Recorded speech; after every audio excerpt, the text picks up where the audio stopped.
ही रास्ता है। अगर भारतीय जनता पार्टी ने, आरएसएस ने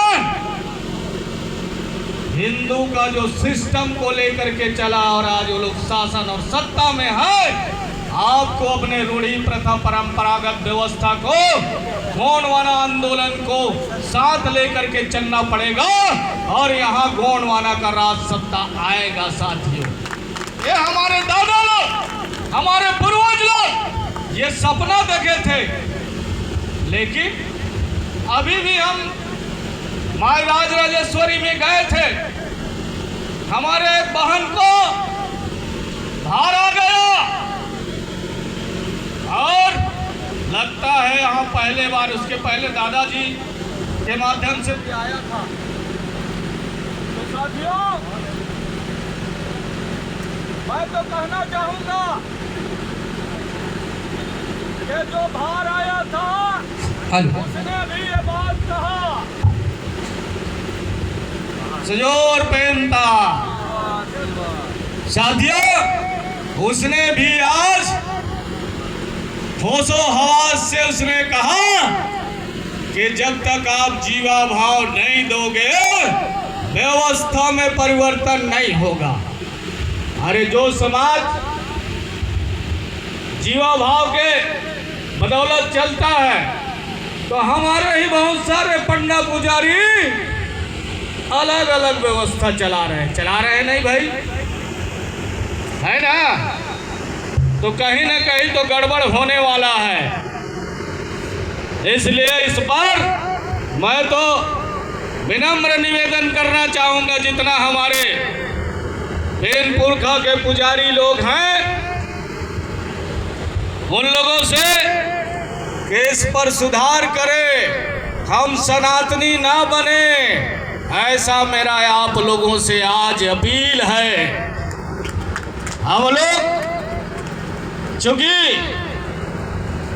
समाज के साथ साथ हम लोग राजनीतिक व्यक्ति भी हैं, इसलिए किसी धर्म संस्कृति पर हम लोग ज्यादा आक्षेप नहीं करते, टीका टिप्पणी नहीं करते, लेकिन मजबूरी में मंच में कभी कभी कहना पड़ता है साथियों, क्योंकि समाज बिना टोके बिना कहे समझ ही नहीं रहा है। इसलिए आप लोगों से निवेदन है कि आप गोंडवाना आंदोलन, अरे इसके पहले आज से 33 साल के पहले क्या गोंडवाना के महारानी दुर्गावती जी को याद किया जाता था क्या?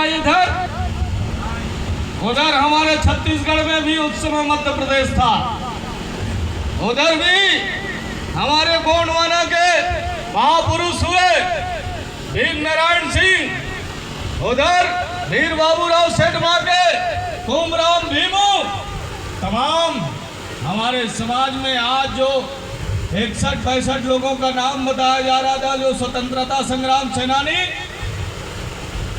अभी धीरे धीरे ये गोंडवाना आंदोलन आने के बाद लोगों को खोजा जा रहा है, लोग भुला गए हैं। आज भी हम दूसरे के सिस्टम में बहुत नाचने गाचने का काम करते हैं कि नहीं करते हैं, लेकिन जब अपनी बारी आती है तो हम पीछे छुपने का काम करते हैं। तब तक आप पीछे छुपने का काम करोगे साथियों, अगर पीछे छुपते रहोगे तो ऐसी पिछलग्गू बने रहोगे। इसलिए मेरा आप लोगों से निवेदन है, इस गोंडवाना आंदोलन को दिन दुनी रात चौगुनी आगे बढ़ाने का काम करें, तभी आपका शासन और सत्ता आ सकता है साथियों। ऐसा मेरा आप लोगों से निवेदन है। लेकिन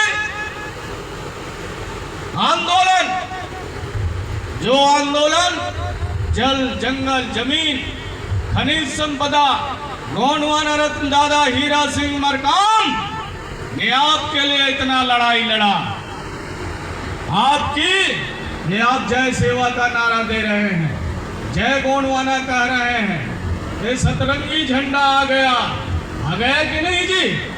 गांव गांव में, कल मैं बस्तर में था, कल मैं उत्तर बस्तर में था, हमारे राष्ट्रीय अध्यक्ष जी ने कहा कि आपको मंडला चलना है।